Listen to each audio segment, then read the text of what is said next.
Сайн байцгаана уу та бүхэнд олон улсын амьдрал болсон үйл явдлыг томилог хүргэе.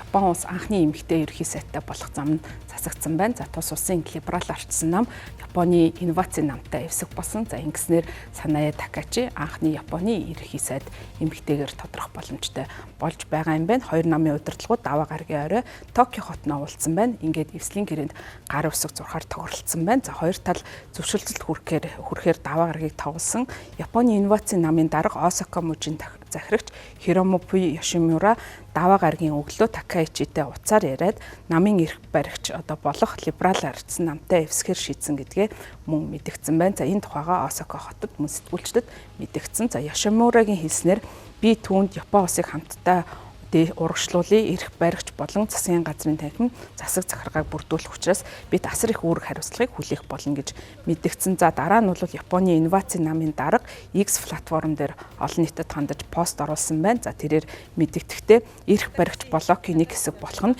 тус намд эрсдэлтэй гэж мэдгдсэн. За хинч ийм эрсдэл орохгүй. За гэхдээ бид мухардалд орсон бол Японы замыг цэвэрлэх ёстой. Би Японы төлөө бодлогоо хэрэгжүүлэх, нийгмийг урагшуулахын төлөө нэг алхам хийлээ гэж мэдгдсэн байна. Энэхүү тохиролцооны дагуу Nippon Isshonkai гэж нэрлэгддэг Японы инновацийн нам хууль тогтоогчид нь мягмар гарагт болох парламентэд ерөнхий сайдыг сонгох санал хураалтанд Такаичигийн төлөө санал өгөхөөр тохиролцоонд хүрсэн байна. Японы инновацийн нам доод танхим 35, дээд танхим 19 гишүүнтэй ийм улс төрийн хүчин юм байна. Хоёр танхимд суудалтай Японы инновацийн намаас парламентд сонгогдсон гишүүд даваа гарагт болох хурлаар тус намын хууль тогтоогчид эхний болон хоёр дахь шатны сонгуульд Такаичигийн нэрийг бичнэ гэж аль биесээр шийдсэн байна. Хоёр нам парламент дахь нийт хууль тогтоогчдын 10%-ийг цөөлж улсын нийгмийн хамгааллын тогтолцоог шинжилхийн зэрэгцээ Осака хотын сонгогчдын гол бааз суур болж байгаа учраас тус хотыг Японы хоёр дахь нийслэл болох чиглэлд хамтран ажиллахаар тохиролцоонд хүрсэн байгаа юм байна. За эх оны ихэр хуралдах Японы парламентийн ээлж чуулганы үеэр хоёр дахь нийслэлийн асуудлаар хуулийн төсөл батлан. За үүний тулд бол хоёр нам хамтарсан ажлын хэсэг байгуулж нарийн ширийн зүйлийг тодруулан ажиллана гэдгийг Йошимура мэдгдсэн байна. Гэхдээ хоёр нам бол бас олон асуудал дээр санал зөрүүтэй байгаа юм байна. За хоёр намын хувьд бол улс төрийн хандвийг бизнесийн байгууллагуудаас авахыг хориглох, хүнсний хэрэглээний татварыг 2 жилийн турш хасах зэрэг асуудлуудаар тохиролцоонд хүрч чадаагүй байна. За Японы инновацийн намын хувьд бол хувь хууль тогтоогчид ийм хандив өгөхийг хориглох ёстой гэж үзэж байгаа. За тийм учраас либерал ардсан намд энэхүү уриалгыг гаргаж байгаа ч гэсэн корпорац мөн салбарын томоохон бүлэглэлүүдээс хандивыг хамгийн том хүлээн авч байгаа либерал ардсан намын хувьд энэхүү хүслийг хүлээн авахд хүндрэлтэй нөхцөл байдал үүсэж байгаа юм.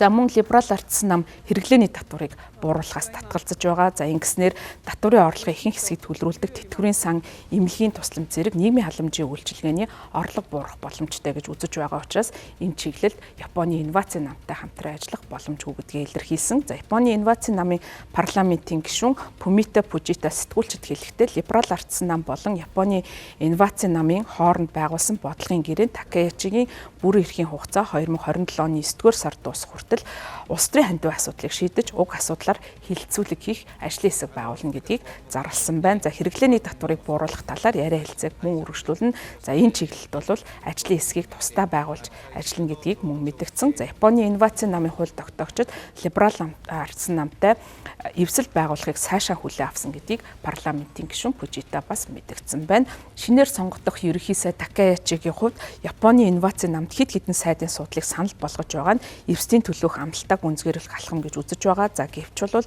тус намын зүгээс энэхүү саналыг хүлээж авах нь эргэлзээтэй байгаа юм байна.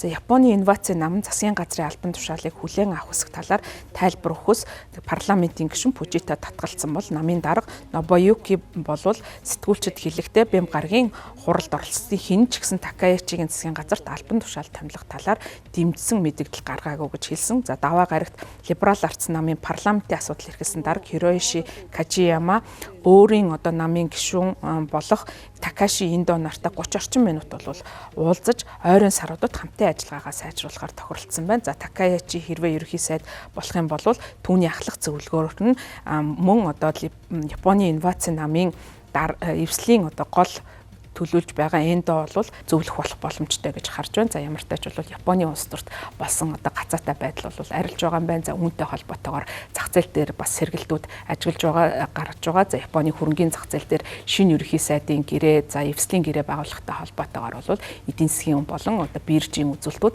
сайжирсан үзүүлэлтийг харуулж байгаа юм. За Японы хувьд бол дэлхийн бас томоохон эдийн засгийн тоонд тооцогддог. За Азад бол эдийн засгаараа 20 дугаарт ордог ийм хүчрхэг улс учраас тус улсын эдийн засаг улс төрт үзүүлж байгаа нөлөө нь бол эргээд Азийн эдийн засаг бүс нутгийн аюулгүй байдал, тогтвортой байдалд нөлөөлөх учраас улс төр судлаачид энэ үйл явцыг анхааралтай ажиглаж байгаамаа.